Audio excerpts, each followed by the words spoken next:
Hello and welcome to your second PBIS lesson. This lesson is going to go over cafeteria expectations.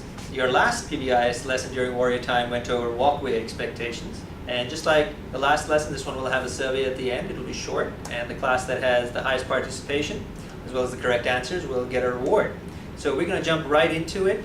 Our discussion today is regarding our cafeteria expectations, and just like our last discussion, we've broken up our expectations with the 3 R's. So just a hint, there will be a question on your survey regarding the 3 R's. So respect, resilience, and responsibility. Keep that in the back of your mind. That's a huge part of our PBIS mission here at Henrico High School. And I'll give you a reminder, PBIS stands for Positive Behavior Intervention Supports. And here's another hint, that's going to be a question on your survey too. PBIS, Positive Behavior Intervention Supports, and our 3 R's for Henrico High School regarding all of our expectation posters are respect, resilience, and responsibility. So let's dive right in here. We're going to talk about respect. Be kind to your peers and staff. That's a very important piece. Always remember, you've got to be kind, you've got to be positive, you've got to be optimistic towards your peers, as well as towards your faculty members, towards your staff, towards the custodial engineers who do a great job of taking care of our school. Monitor your voice level. That was another one that we discussed last time when we were talking about the walkway expectations. This is an important piece. Make sure you keep the cafeteria a safe environment. Show how mature you are. Monitor your voice levels, keep your voice levels down, so that if an administrator needs to get somebody's attention, they can get their attention rather rapidly. I'm going to scroll down to the next one. Responsibility and resilience. Responsibility, put away your trash, clean your tables. This is very important. Your cafeteria is a beautiful cafeteria. It's your responsibility that after you're done eating, you clean up your trash and you put it away. It's your responsibility to encourage your friends to do the same. Our custodial engineers do a great job taking care of our cafeterias. We must show that we're mature individuals, that once we eat our lunch, that we can tidy up after ourselves. Go to class on the first bell. Timeliness is something we discussed last time. Timeliness is directly related to success. So make sure you watch the time carefully, and when the bell rings, your trash is already put away, your tables are already cleaned, and you're headed straight to class so that you get to class on time. Resilience. Be patient. Stay in line. Always follow procedures. Make sure you don't cut in line. Make sure you don't let anybody else cut in line. Everybody is just as hungry as everyone else. If you see somebody cutting in line, tell them, hey, no, that's not allowed. Follow procedures. Make sure that if a faculty member gives you instructions that you follow procedures. And remember, respond with your warrior ways to respond. You have these amazingly clear warrior ways to respond. If somebody says anything to you, just say yes sir or yes ma'am. And if you don't want to say yes sir or yes ma'am, say yes. And make sure you comply. And even if you don't want to say anything at all, just remember, comply to what the teacher is asking you to do. Behave appropriately, practice self-control. These are very important pieces that if you're a mature individual, you understand how to behave appropriately. You show respect. You're supposed to show respect to your peers, you show respect to your faculty members, you take care of your tables, and you behave appropriately while you're in the cafeteria. You monitor your voice levels. Practice self-control. Mature people can practice self-control. If one is immature, they have trouble practicing self-control. They lack self-control. So self-control means don't be negative, don't react, knee-jerk reactions. Make sure you are optimistic, make sure you're positive, make sure that you're respectful and kind towards your peers as well as your faculty members. Finally, the last one is very, very important. Make sure to prevent and report bullying. Nobody should ever feel bullied here at Henrico High School. If you witness bullying, identify it, immediately let a teacher know, let a faculty member know, let a staff member know. If you can prevent the bullying, please step in and prevent the bullying. Tell the students to stop bullying each other, and make sure you tell a teacher. Make sure you tell a faculty member immediately. This is a very important piece, and at Henrico High School we don't tolerate bullying, so we need you to inform us when you witness this. I hope this was pretty straightforward and clear. I'm going to put up the survey link in just a second on the screen, so please make sure to fill out the survey. And like last time, the class that has the highest participation and gets the correct answers will get a reward. So thank you so much for paying attention, and I hope you enjoyed this lesson.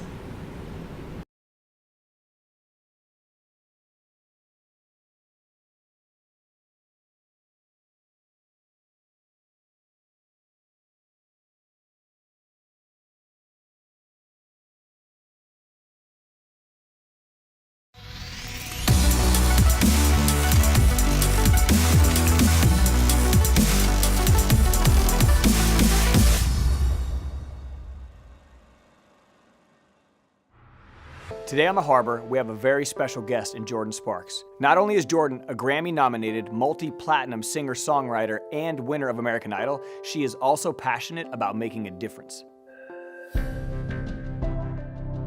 Hey everyone, my name is Jordan Sparks. I'm a singer, songwriter, actress, and a myriad of other things, but making a difference helping others is something I value most.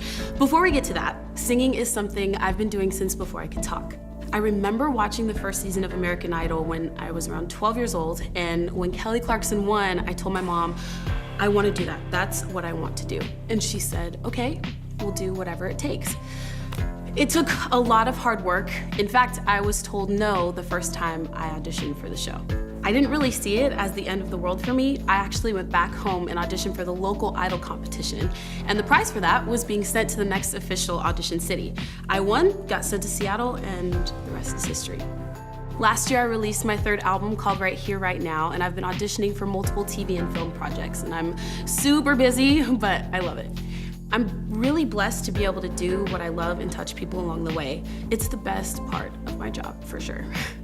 I grew up in Glendale, Arizona, and my parents taught my brother and I very early on, around age 5, that it was important to always help others. Because we were so young, my mom had us doing things in the community that we would be able to understand, like volunteering at a soup kitchen or preparing meals for families in need during the holidays.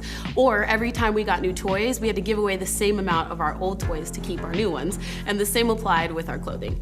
And I know that those experiences really shaped who I am as a person and knowing what my purpose is in life. Part of that is to inspire others to be great. There is a quote by Audrey Hepburn that I always like to reference, and it's, as you grow older, you will discover you have 2 hands, one for helping yourself and one for helping others. And that's what the MAD Ambassadors Club is all about. The MAD concept was created out of raw emotion. It was 2009. I was at JFK Airport and saw a news story of an innocent teen, Darian Albert, who was beaten to death while walking home from school.